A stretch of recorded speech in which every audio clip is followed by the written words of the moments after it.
안녕하십니까. 카톤TV 빠꾸빠꾸 노빠꾸입니다. 제가 안내 드렸잖아요. 스타리아. 그동안 운영하면서 장단점 관련된 얘기가 문의가 많으셨어요.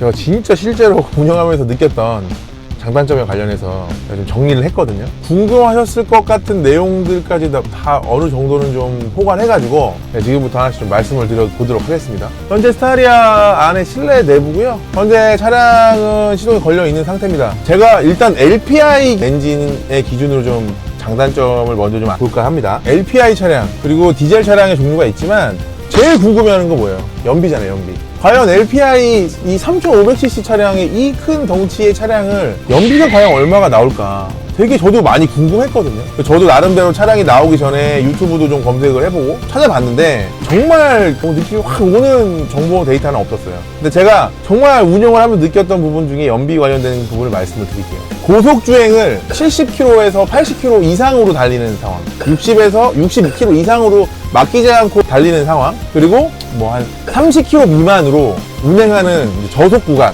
이렇게 나눴을 때 고속주행을 90%로 잡고 저속주행을 뭐 10%의 범위로 잡았다고 봤을 때 그렇게 타보면 실제 연비는 400km 전후로 나눠집니다. 저속주행으로 운행하는 상황들이 비중이 10%에서 20%, 30% 늘어나면 400km라는 연비가 절대 나올 수가 없어요. 더 줄어들 거예요, LPI는. 제가 말씀드리는 기준은 딱 하나예요. 가스를 가득 충전한 상태로 실제로 운행했을 때.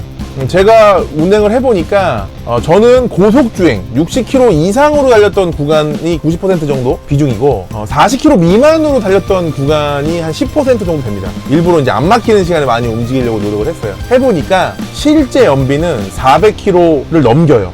410km, 20km 정도? 그 이상을 나오게 한다고 하려면 언덕 구간도 없어야 되고 평지 구간만 가거나 내리막기 구간만 가야 되는데 현실적으로는 좀 불가능하죠. 대한민국 도로 여건이나.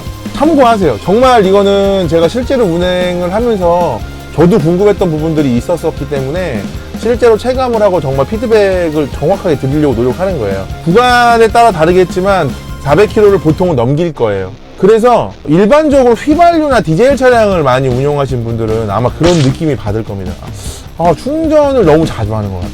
보통 편도를 가고 돌아올 때쯤 되면 넣어야 될 것 같은데 라는 느낌을 강하게 받아요. 그리고 또 하나는 만약에 캠핑을 다니신다고 하면 차박을 하실 수 있잖아요. 그러면 우리가 상간 오지 뭐 이런 데 간다고 치면 내려갈 때 완충을 하고 내려가면서 가스를 사용을 했고 밤새 또 나름대로 난방이나 냉방이나 어떤 이런 것들도 시동을 걸어야 되는 상황이라고 한다면 도착할 때쯤 한번 넣고 가는 게 맞아요.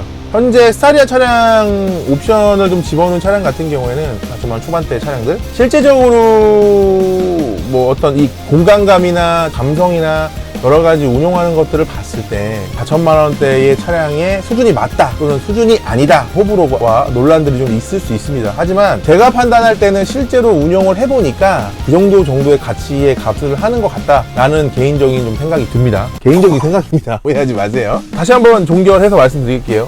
연비는 고속 90, 저속 10%의 구간을 완충해서 달리게 되면 보통 400km에서 420km 그 안쪽에 연비가 나올 겁니다. 저속계에 대한 비중이 늘면 늘수록 절대 400km를 넘길 수가 없어요. 맥시멈 400km라고 보시면 될 것 같아요. 보통 평균 400. 그 밑으로 이제 좀 연비가 더 떨어질 수 있다. 그리고 스타리아 같은 경우에는 장단점에 대한 얘기들을 많이 하시고 여러 가지 말들도 많이 있지만 제가 타면서 느꼈던 장단점을 좀 말씀드려볼게요. 일단은 장점은 차량의 공간감이 굉장히 좋아요. 일반적인 승용차나 또는 카니발을 타셨던 분들이라면 같은 기준으로 생각하시면 안 될 것 같아요. 제가 느낄 때는 카니발보다도 훨씬 큰 공간을 자랑하기 때문에 이 카니발이 따라올 수 없다. 공간을 사용하시는 걸 좀 느껴보시면 진짜 크구나 라는 생각이 좀 드실 거예요. 그리고 스타리아의 전 모델인 스타렉스라는 차량하고 비교들도 많이 하시는데 제가 스타렉스도 타봤지만 모르겠습니다. 뭐 내장이나 이런 것들에 대한 퀄리티가 좀 바뀌었고 저는 스타렉스하고는 비교를 하면 조금 스타리아가 슬퍼하지 않을까 라는 생각이 조금 들어요. 이 실내 시트가 옵션에 따라 물론 다르겠지만 시트의 재질이 저는 개인적으로 4천만 원대 차량에서는 나쁘지 않다고 봅니다. 전체적으로 동일한 재질로 만들어졌기 때문에 그 부분에 대해서는 굉장히 칭찬을 해요. 그리고 시트의 이 착자감과 이 재질에 따라서 여름 같은 경우에 반팔 반바지에 맨살이 닿았을 때 느낌이 굉장히 불편할 수도 있거든요. 실제로 제가 느껴보니까 굉장히 만족스럽다. 재질이 고급스럽다 라는 부분 말씀드리고요. 물론 더 좋은 여러 가지 가죽 재질이나 이런 걸 비교한다면 물론 부족한 부분이 있지만, 제가 분명히 말씀드리는데 기대치 이상보다는 좋다, 탈만하다. 그리고 전자기능 중에 제가 좀 놀랐던 부분은 이 차가 굉장히 크잖아요. 공간도 크고 여러 가지 환경적으로 엄청 큰데도 불구하고 차선 이탈 방지 시스템, 어댑티브 크루즈 컨트롤 시스템 굉장히 잘 잡는다. 스타리아에 지금 달려있는 이 모델의 그 시스템을 써보면 전에 비해서는 굉장히 안정감을 느낀다. 너무 맹신하면 안 되겠지만 보조적인 기능이라고 할지라도 그 부분이 진짜 확실한 보조가 됩니다. 피로도를 덜하기 위해서 운전자의 운전에 도움이 분명히 된다는 부분 말씀드리고 싶고요. 제가 이 차를 여름에 받아서 지금 운영을 했으니까 안내 하나 드리자면, 일단 에어컨이 겁나 빵빵합니다. 진짜 이 냉방 효율이, 에어컨 쪽은 한여름에 아무리 쪄도 굉장히 시원한 바람이 나온다.